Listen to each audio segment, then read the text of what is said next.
नमस्कार दोस्तों। क्या आपके मन में भी कभी ये विचार आता है कि आप कितना भी दुख में हो, परेशानी में हो, सच्चे मन से आप भगवान को पुकारते हैं, लेकिन फिर भी न जाने क्यों भगवान आपकी प्रार्थनाओं को सुनते ही नहीं। कभी कभी ऐसा भी मन में विचार आने लगता है कि क्या सच में इस दुनिया में कोई भगवान या ईश्वरीय सत्ता नाम की कोई शक्ति भी है। तो अगर आपके मन में भी ऐसे विचार आते हैं तो चलिए आज की वीडियो पर अंत तक बने रहिएगा।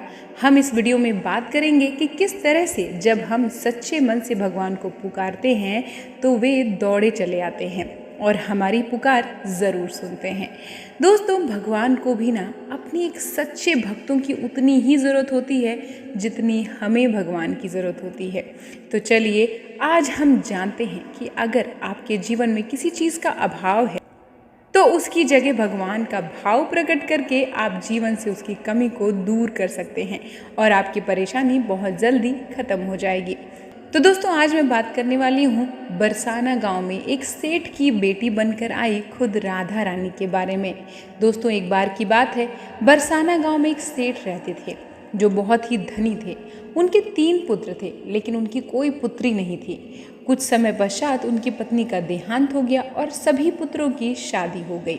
सभी बेटे अपनी अपनी काम में बिजी रहने लगे, अपने बच्चों में, अपनी पत्नी के साथ, अपने अपने काम में, अपनी अपनी दिनचर्या में।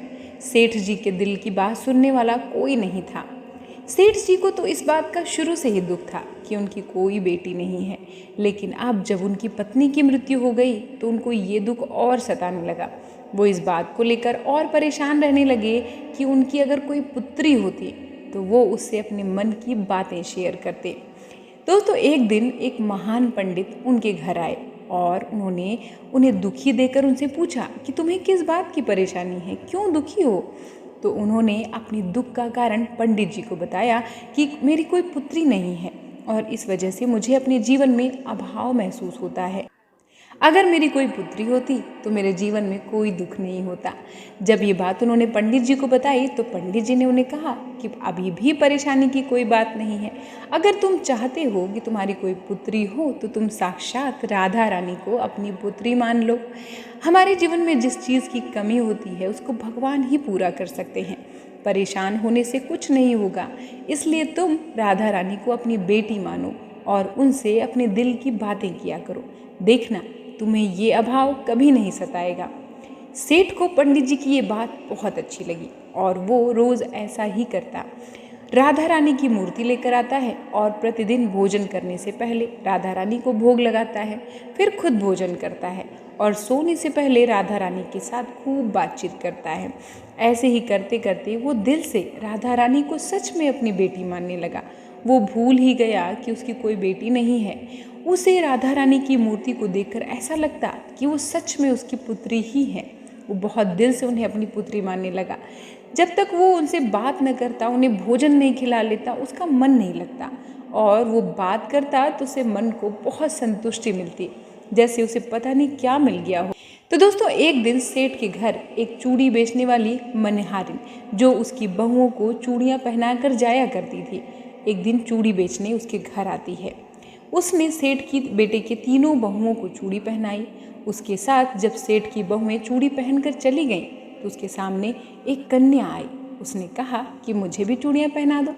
चूड़ी वाली ने सोचा कि शायद सेठ के घर कोई मेहमान आई है, तो उसने उसको भी चूड़ी पहना दी। उसके बाद वो चूड़ी वाली सेठ से पैसे मांगने सेठ की दुकान पर पहुंची और बोली कि चूड़ी के पैसे दे दो।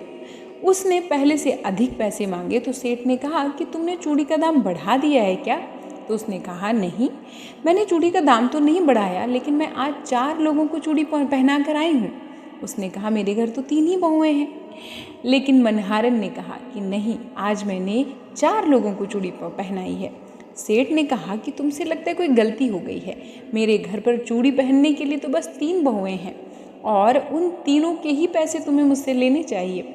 और सेठ ने 3 के पैसे चूड़ी वाली को दे दिए और चूड़ी वाली भी बिना कुछ कहे पैसे लेकर अपने घर चली गई। रात को सेठ जब घर आए, हमेशा की तरह राधा रानी को भोग लगाकर उनसे ढेर सारी बातें कहकर सो गया। उस दिन रात को सपने में राधा रानी आई और वो कहने लगी कि बाबा, तुमने चूड़ी वाले को मेरी चूड़ी के पैसे क्यों नहीं दिए। जब तुम मुझे अपनी बेटी मानते हो तो तुमने मेरी चूड़ी के पैसे क्यों नहीं दिए? ऐसा कहकर राधा रानी एक लाडली बेटी की तरह रोने लगी और ये सब देखकर सेठ की आंखें खुल गईं और वो भी रोने लगा। सुबह हुई, वो चूड़ी वाली के घर गया और बहुत सारी स्वर्ण मुद्राएं उसके पैरों में रख दी। उसने बताया कि तुम कल सच बोल रही थी, तुमने कल 4 को ही चूड़ी पहनाई थी। मैंने राधा रानी को अपनी बेटी माना है और तुम बहुत भाग्यशाली हो जिसको राधा रानी के दर्शन हुए हैं।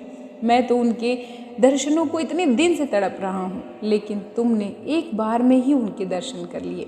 ये बोलकर सेठ रोने लगा और बोला कि तुम्हें चूड़ी का जो भी दाम चाहिए मुझसे मांग लो।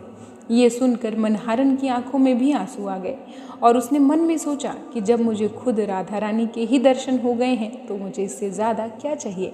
उसने सेठ के सामने हाथ जोड़कर कहा कि तुम्हारी वजह से मुझे राधा रानी के दर्शन हुए हैं, जिससे मेरा ये जीवन सफल हो गया है, मुझे कुछ नहीं चाहिए। तो दोस्तों, देखा आपने, जब हम भगवान को सच्चे दिल से पुकारते हैं, उनकी पूजा अर्चना करते हैं, तो वो कैसे हमारे पास दौड़े हुए चले आते हैं। मुझे आशा है जब भी आप अपने मन में ये विचार लाएंगे कि भगवान होते ही नहीं हैं या हमारी सुनते ही नहीं हैं, तो आपको मेरी ये कहानी ज़रूर याद आएगी। आशा करती हूँ कि आपको ये कहानी अच्छी लगी होगी और अगर आप भी किसी चीज़ से परेशान हैं तो भगवान से प्रार्थना कर सकते हैं, ठीक ऐसे ही जैसे उस सेठ ने की थी, और आपकी वो प्रार्थना ज़रूर स्वीकार की जाएगी। तो दोस्तों, अगर आपको ये वीडियो अच्छी लगी हो तो कमेंट सेक्शन में हमसे शेयर ज़रूर करिएगा। मिलती हूँ आपसे नेक्स्ट वीडियो में, तब तक के लिए नमस्कार।